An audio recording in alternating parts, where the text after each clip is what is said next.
So we were just wild and wrote daily. It was a complete freedom, and we enjoyed it very much. And the film is in this style.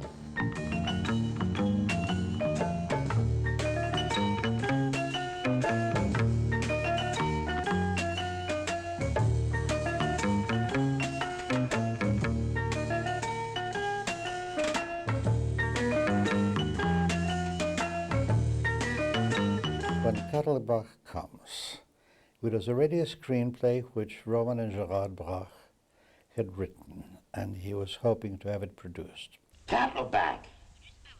K-A-T-E-L-B-A-C-H.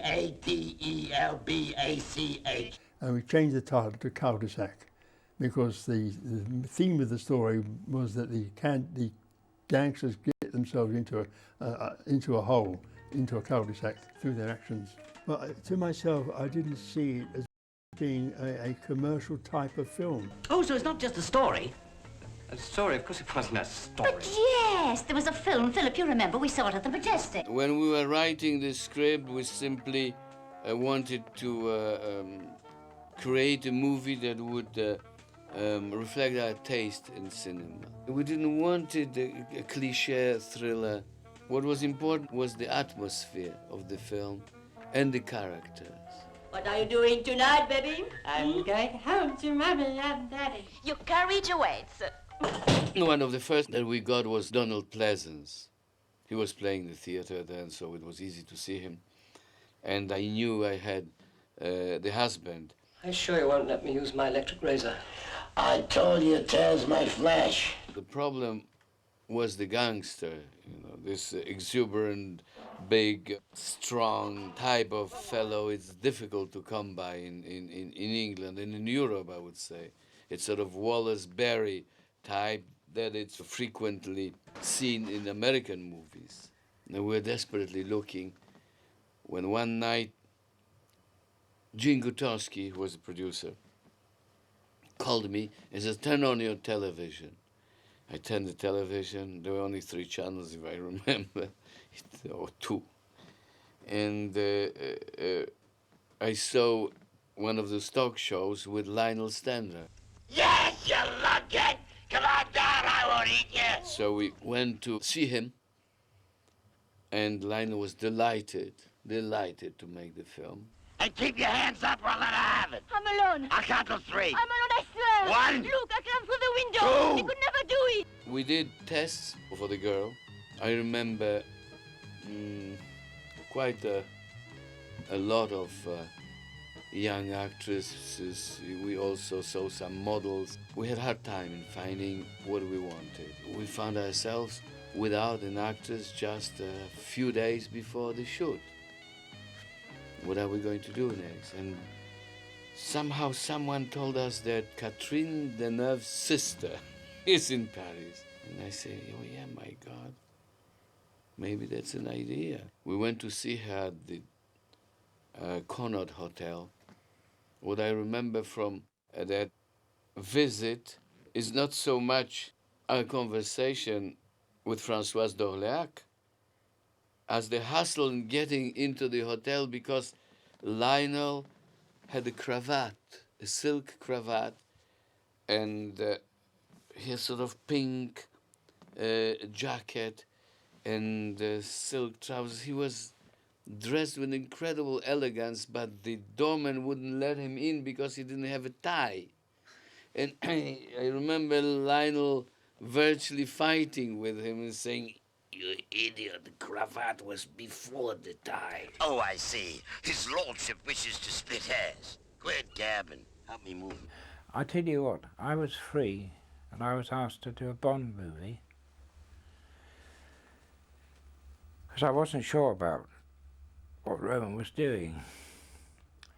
And I went into this Bond movie and then they had a bit of trouble over casting or something and doing things, and I then got a call to say Roman was doing a 7-weeker and I was offered, and this was a 16-weeker. So I decided to do Romans. And we were originally going to do it in Yugoslavia with Avala Studios in Belgrade. That film could not have been done in Yugoslavia. You'd need another script, another story, another concept altogether. We didn't need Mediterranean weather. We needed the contrary, something like you have in a film now.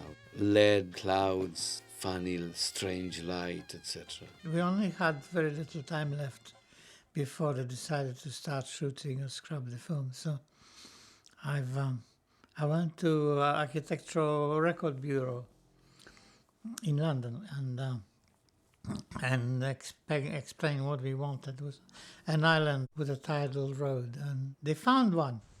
What's the name of this rock pile? Rob Roy, Lindisfarne Island, Northumberland. Holy Island, if you've never been there, is somewhere worth visiting. Lindisfarne Castle and everything to do with it was something filmic. It was almost made for a film location. You could throw some real wild orgies in that old castle of yours, couldn't you, you old bastard? But it's a weird place which is cut off twice a day, and sometimes people would get stuck on the causeway, and tide was coming very quick, and you were just floating in your car. The tide's terribly tricky. Get going.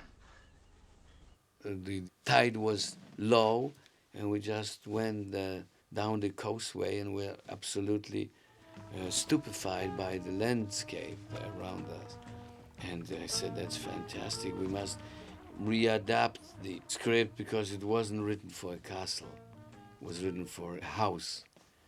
So we adjusted it, and we did the film there. The castle was a very strange place, which had everything we needed, really, which was against extraordinary. We used the furniture from the castle to the rest of the rooms. Very tastefully arranged. Living conditions were harsh. There were no hotels. We were living in little rented rooms over pubs and in private homes. It was very difficult, again, how to fit in the whole crew into the small village. I think it's probably the first time that I shared a bed with a fellow 30-year-old. That was Robert Dorning. So that was the sort of level of cooperation that existed throughout the unit. You really are beginning to get on my nerves. We all lived in the pubs. We weren't liked in some of these pubs. They hated us. No drinking laws applied there. I mean, they just kept their own hours, and no policeman would dare to get on that island to, prosecute them, because once it happened, I think one of them died from being left out in the open. Nobody would let him in. Bottoms up. Really, alcohol is murder for my ulcer. Acting is a very unhealthy profession. First, you hire an actor for certain characteristics. When you need somebody, when you need a hysterical woman, you will look for a type which is more or less hysterical. When you need a bore, you will look for the bore. In general, the actor pretends for hours and hours that he's something, or he amplifies certain things within himself for a day long, and then days after days, because sometimes the shooting goes for 3, 4, 5, 6 months. So no wonder that those people pick up some elements of the characters they are playing. That's a good one. It's called a bicycle. Yeah, You like? very funny. Lionel Stander became truly impossible throughout this shoot. He was lazy, and he didn't want to rehearse. He didn't want to make many takes, and I would need many takes. He was a cowboy that thought he knew best. Well, he was more or less thrown out of Hollywood because of the McCarthy business, It's called a clout. You like? And he was quite nasty with Francoise, and when we had the scene when he whips her, he really whipped her with the buckle of the belt, and I remember him started screaming because he said she hurt his knee as he was literally sitting on her, and she was lying on the pavement, or rather on the cobblestones. So he was very difficult, but what I say. That was the role we asked him to play, and we wanted him to be like that. There was a lot of it in Lionel, and we were getting it out of him 12 hours a day, so no wonder that he was like this. The trouble we had with him obviously was with his health, because applying for the insurance, he never told anybody he had a heart attack before. So we said, heart problem, we never heard about it. And then he said that he can't shoot so many hours, or I can't remember. It became catastrophic. And don't panic, no hysterics. Nobody's panicking. Gerard Brache would see him a lot after work, said that we were writing a script for him. And that I started having second thoughts now because he was being so difficult. And indeed, it worked. Strange as it seems, it worked perfectly. And again, he became completely manageable. No sense crying over spilt milk. What's done's done. Yes, it's done. It's done. Donald Pleasance is another one that he's a very moody chap, and he used to shave his head every morning when Roman didn't want him to do it, and so we had a certain amount of problems there. Donald just came shaven, and that was the guy we got. We couldn't change this, so shaven he was, and it seems to me now a good idea. I look just great like that, didn't I? He was difficult. He was also felt that Roman was riding the actors too hard. But I mean, again, at the end of the day, he delivered a great performance. Nobody pays him to be nice people. It's very unfair. We messed up the whole job. Did our best. Jack McGarren was a fabulous guy, fantastic actor, incredible patience, and totally dedicated to his art. There was nothing else in his life. The most flexible, creative actor I knew till then. So we wanted to work with him immediately, and that's how the professor of the Vampire Killers was created. Blanchard! I got a problem here! A delightful, marvelous actor, delightful human being, who almost froze to death because he wouldn't complain. There was a scene where he's in a submerged car on that roadway where the tide comes in, and now his head sticks out of the freezing water, and we didn't realize that he was getting blue in the face, that in fact he was freezing to death, because the rubber suit we put him in sprung a leak. But he wouldn't complain, so he was just quietly freezing to death. Christopher, a young neighbor of ours. His parents own a villa across the bay. Would you care for a bite? No, thank you. I've already eaten. I liked him very much. It's strange to say. I did like him, and we were very friendly. But I think something happened to him. I think he used to take a little dope here and there. He was a layabout. He was a social friend of Roman's from swinging London, so to speak. Very handsome guy, neurotic, but Roman liked him. Donald Pleasance had a party. We were dancing, and he was dancing with somebody, and he kept chipping. Now, my wife is 30 years younger than me, and I don't know how old I was when I was doing that particular movie, but she was looking absolutely gorgeous, and he passed a couple of remarks about old age and something like that. So, and I heard this the first time I ignored, the second time I didn't, the third time I said to him, Ian, I want to say something to you.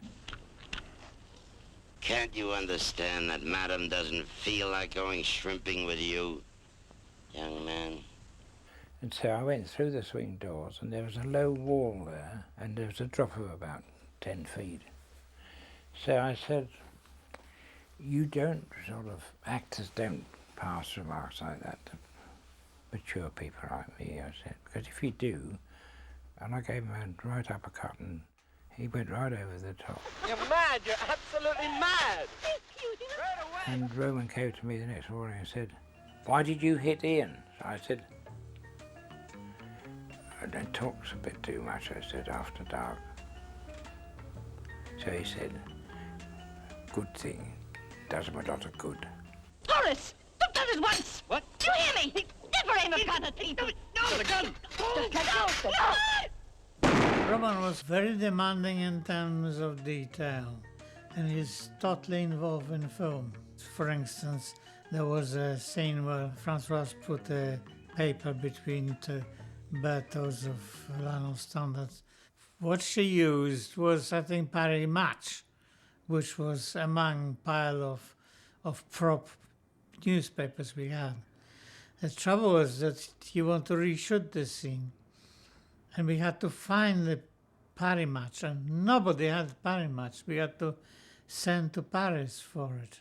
Point is that it's really, you couldn't really tell if it was Paris Match or what it was. But I think Roman would insisted that you must have the absolutely the correct thing. But it was a very, very difficult shoot. We had not enough money again, and not enough time, and the weather was dreadful, constantly changing. The climate up there is unbelievable. We had a foot of snow, we had hail, we had rain pouring down on us and everything. And I had to make this whole look like August. But what's going on here? What? There was no water here before. It's the evening tide. We had trouble with the tides at the wrong time of the day, bogged in motor cars, lots of special effects with animals, chickens. There was always a problem somewhere to be solved. There were days when the whole crew, everybody was against me, when I felt totally solitary in my work. Even with Gil it was difficult on Holy Island. It was not the same Gil I had on Repulsion. And I was a bit sad about it.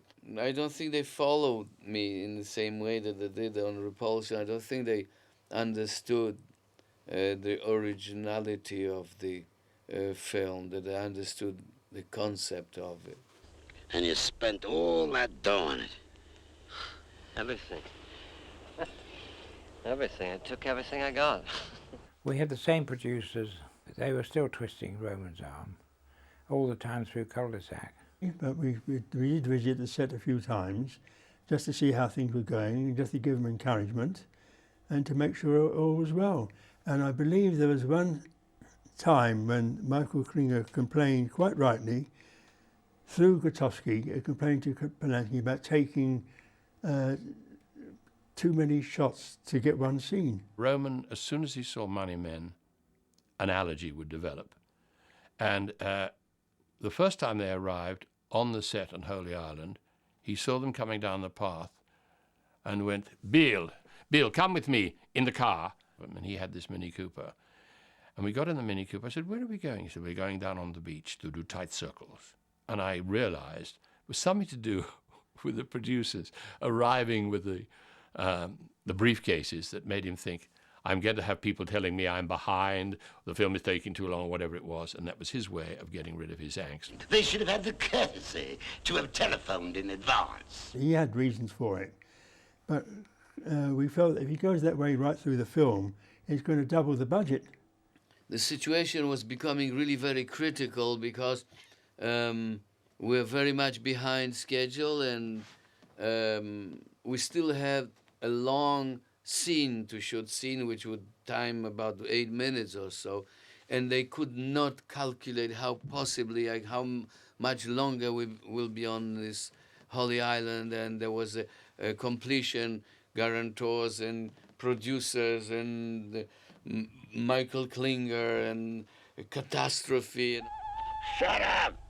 And I knew that scene that had that many pages and was more or less 8.5 minutes of film, I wanted to do in one shot, but I wasn't telling anyone. And finally, when the day came, I said that what I need And I told everybody it's going to be one shot, so it will be shot in one day instead of, I don't know, 5 or 6. I'm going to take a bath, children. Hey, baby, come back, come back.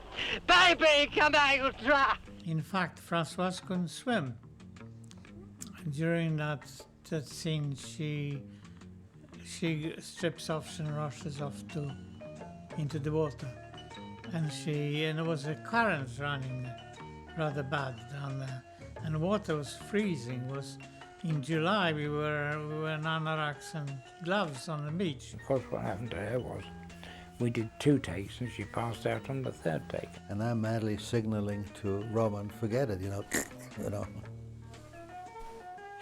I don't have an actress. And the actors, Lionel there is furious.